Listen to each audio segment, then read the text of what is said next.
అయితే ఇరు కుటుంబాల సభ్యులు కూడా కూర్చుని మాట్లాడుకున్నారు. ఆస్తుల పంపకం గురించి మాట్లాడుకున్నారు. కొన్ని డిమాండ్స్ వాణి వైపు నుంచి పెట్టారు. కొన్ని డిమాండ్స్కి శ్రీనివాస్ కూడా అంగీకరించారు. కానీ మరికొన్ని డిమాండ్స్ విషయంలో ఇంకా వివాదం కొనసాగుతోంది. ఈ రోజైనా ఈ వివాదానికి ఫుల్ స్టాప్ పెట్టే అవకాశం ఉందా? అసలు వాణి పెడుతున్న డిమాండ్స్ ఏంటి, శ్రీనివాస్ అందులో అంగీకరించని డిమాండ్స్ ఏంటి? వాణి వైపు న్యాయం ఉందా? శ్రీనివాస్కున్న హక్కులేంటి? అలాగే కొత్త ఇల్లు ఏదైతే ఉందో దాంట్లో కన్స్ట్రక్షన్ కోసం నేను కూడా డబ్బులు పెట్టాను అంటున్న మాధురికి ఉన్న హక్కులేంటి? ఆ ఇల్లు కట్టే చోట స్థలం నేను అమ్మాను, ఆ స్థలానికి సంబంధించి ఇంకా నాకు డబ్బులు ఇవ్వడం లేదు అంటున్న పార్వతీశ్వరానికి ఉన్న రైట్స్ ఏంటి? ఇవన్నీ కూడా మాట్లాడదాం. వాణి తరపు న్యాయం ఉంది అని అంటున్నారు పోతిరెడ్డి కృష్ణకాంత్ అడ్వకేట్, ఆర్టీవీ స్టూడియోలో ఉన్నారు. అలాగే శ్రీనివాస్కి ఇందులో చాలా హక్కులు ఉన్నాయి, శ్రీనివాస్ హక్కులకు భంగం కలిగించే విధంగా వాణి డిమాండ్స్ ఉండకూడదు అని అడ్వకేట్ ఆజాద్ అంటున్నారు. సో ఎవరి రైట్స్ ఏంటి, ఎవరి వైపు న్యాయం ఉంది? ఈ విషయాలతో మాట్లాడటానికి దువ్వాడ శ్రీనివాస్ బ్రదర్ దువ్వాడ శ్రీధర్ కూడా మనకు అందుబాటులో ఉన్నారు. అలాగే వాణి కజిన్ సంపత్రావు కూడా మనకి అందుబాటులో ఉన్నారు. నమస్తే అండి అందరికీ. ముందుగా నేను దువ్వాడ శ్రీధర్తో మాట్లాడతాను. శ్రీధర్ గారు, ఎంతవరకు వచ్చిందండి? ఏంటి ఎదురు మాట్లాడుకుంటున్నారన్నారు, 8 రోజులుగా పంచాయతీ నడుస్తూనే ఉంది, ఎక్కడ తేలడం లేదు. ఆమె పెడుతున్న డిమాండ్స్ ఏంటి, మీరు ఒప్పుకుంటున్న డిమాండ్స్ ఏంటి? నాకు తెలిసి ఆమె పెడుతున్న డిమాండ్స్ 5 అంటున్నారు.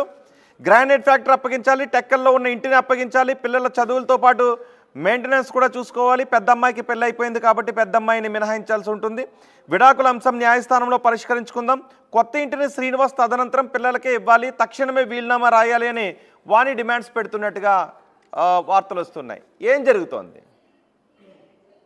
సార్ నమస్కారం సార్ అందరికి. సార్ ఇప్పుడు మీరు చెప్పిన 5 డిమాండ్లు కూడా అవే సార్, అవే ఆ డిమాండ్స్ నే వాళ్ళు తరపున వాణి గారి తరపున వాళ్ళ చెల్లెలు రాధారాణి అలాగే శ్రీధర్ గారిది. ఓకే శ్రీధర్ గారు మాట్లాడండి సార్. మీరు చెప్పినటువంటి 5 డిమాండ్స్ అవి వాస్తవమే సార్, అవే వాళ్ళు డిమాండ్ చేశారు. ఓకే. వాణి గారి చెల్లెలు రాధారాణి గారు, అలాగే రాఘవరావు గారు, అంటే రాఘవరావు గారు వాళ్ళ అన్నయ్య గారు అబ్బాయి దివాకర్ అని ఆయన అడ్వకేట్, ఆయన అలాగే గిరిబాబు అని ఆయన వాళ్ళ బంధువు సార్. వాళ్ళ తరపున ముగ్గురు, శ్రీనివాస్ గారి తరపున బ్రదర్ గా నేను మా నలుగురం వెళ్ళి కూర్చున్నప్పుడు నాకు ఈ 5 విషయాలు చెప్పారు సార్. ఒకటి, ఫ్యాక్టరీని దాని మీద ఆల్రెడీ ఎలక్షన్ ముందు ఎప్పటి నుంచో ఉన్న గొడవలకి ఎలక్షన్ ముందు ఏదో హెరాస్మెంట్ చేసినాడు, అన్ని ఒక రిజిస్ట్రేషన్ చేసడం జరిగింది. ఆ ఫ్యాక్టరీ ఒరిస్సాలో ఉన్నటువంటి ఫ్యాక్టరీ. ఓకే, ఎవరి పేరు మీద రిజిస్టర్ చేశారు? అన్నయ్య గారి పేరు. అప్పుడు ఎలక్షన్ ముందు సరే ఆయన వెళ్ళి సంతకం పెట్టేశాడు అన్నయ్య. కానీ అది ఏం జరిగిందంటే అది అక్కడ యాక్చువల్గా చాలా అది నాన్ అగ్రికల్చర్ ల్యాండ్ కింద ఉంది సార్. దాని మీద నాకు పెద్ద అవగాహన లేదు. బట్ ఏదో టెక్నికల్ స్టాంప్ డ్యూటీ దాని వల్ల ఏదో అక్కడ అది డాక్యుమెంట్ ఫెయిల్ అయింది సార్. ఆ టెక్నికల్ ప్రాబ్లమ్స్, ఒకవేళ ఆమె చెప్తున్నారు, అని గారు చెప్పారు ఏంటంటే దాని మీద జిఎస్టీ పెండింగ్ ఉంది, అది అన్నారు. అలాంటి ఏ టెక్నికల్ ప్రాబ్లమ్స్ ఉన్నా ఏమున్నా మనం క్లియర్ చేసి ఇవ్వడానికి సిద్ధంగా ఉన్నామని ఒప్పుకున్నారు సార్. ఓకే, ఎటువంటి దాంట్లో ఎన్కంబరెన్స్ ఫ్రీ చేసి ఇస్తారు దానిపైన, రైట్? 100% చేసి ఇస్తారు సార్. దాంట్లో నో డీవియేషన్, దాంట్లో ఓకే సార్.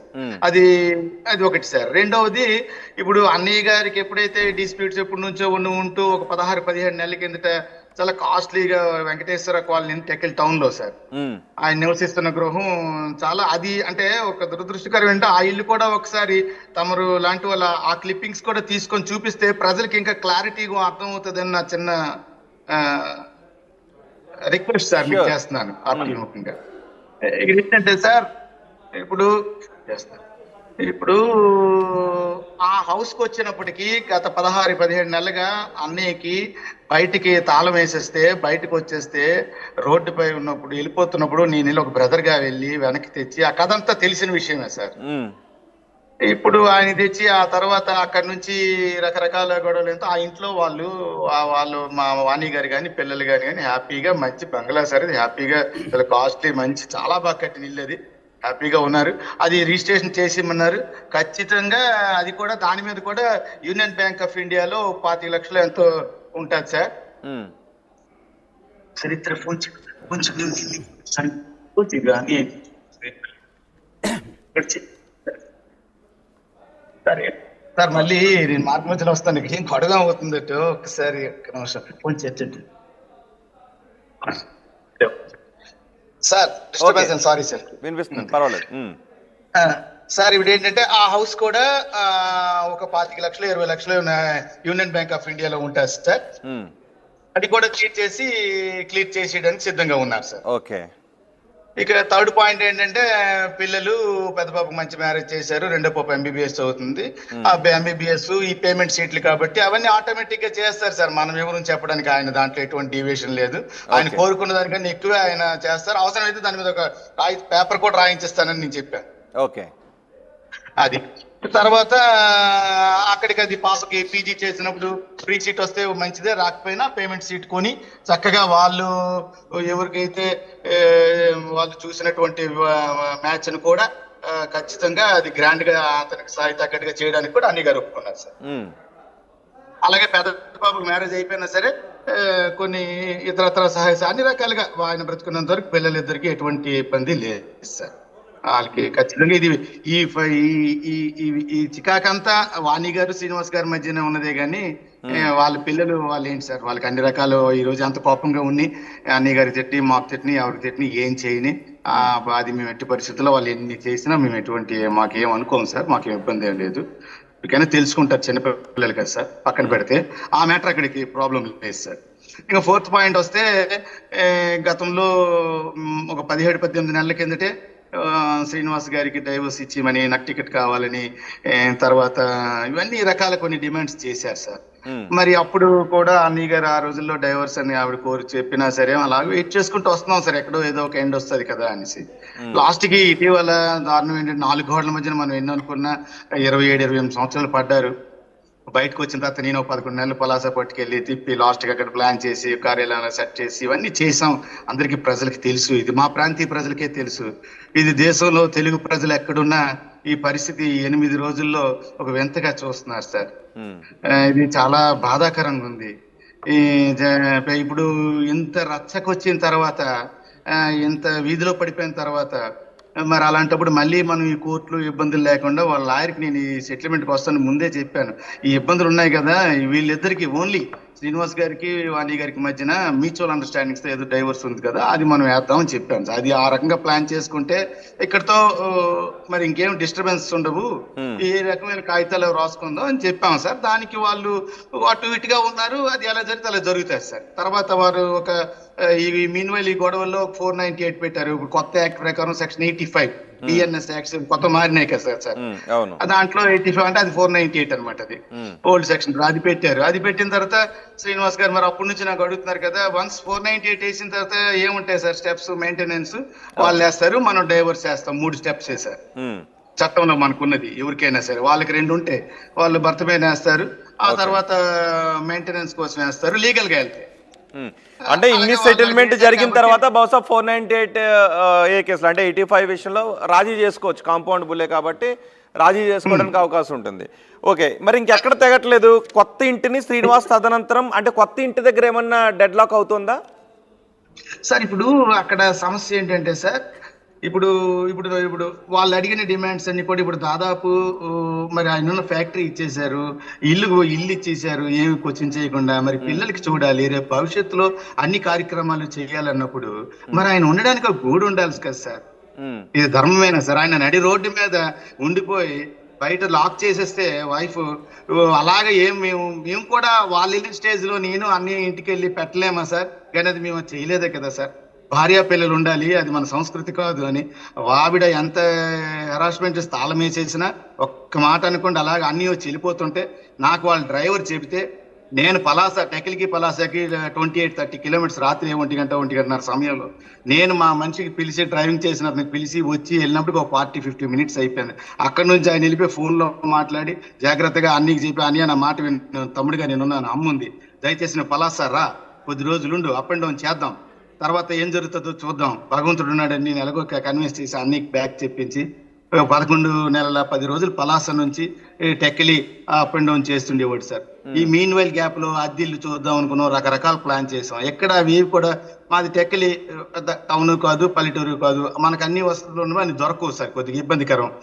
ఇలాగ ఏదేమైనా ఒక సైటు ఇదంతా జాగ్రత్తగా ప్లాన్ చేసి ఒక కార్యాలయంలా చేసి అంతా ఒక అనుకూలంగా వాళ్ళు హ్యాపీగా ఉన్నారు, అంతా జరుగుతుంది. ఇప్పుడు దీంట్లో ఏముంది సార్, ఇప్పుడు అలా కాదు శ్రీధర్ గారు, ఇప్పుడు ఏదైతే ఇల్లు ఉందో, ఏది టెక్కల్లో కడుతున్నారు కొత్త ఇల్లు ఉందో, అది కాకుండా ఇంకేమున్నాయి శ్రీనివాస్ గారి పేరు పైన ఆస్తులు? శ్రీనివాస్ గారి పైన ఆంధ్ర ఒరిస్సా బార్డర్ లో ఉన్నటువంటి పెద్ద ప్రాపర్టీ అదే సార్. ఓకే, అది పెద్ద ప్రాపర్టీ సార్. అది 15 అవుతుందో 20 అవుతుందో 25 అవుతుందో, అది వాళ్ళ అదృష్టం సార్. ఎంత వచ్చినా మాకు సంతోషమే సార్. అది కూడా ఇప్పుడు రియల్ ఎస్టేట్ అది కాదు అంటే వీటితో పాటు ఇంకా శ్రీనివాస్ గారి పేరు పైన సెటిల్మెంట్ కి రాని ఆస్తులు ఏమైనా ఉన్నాయా?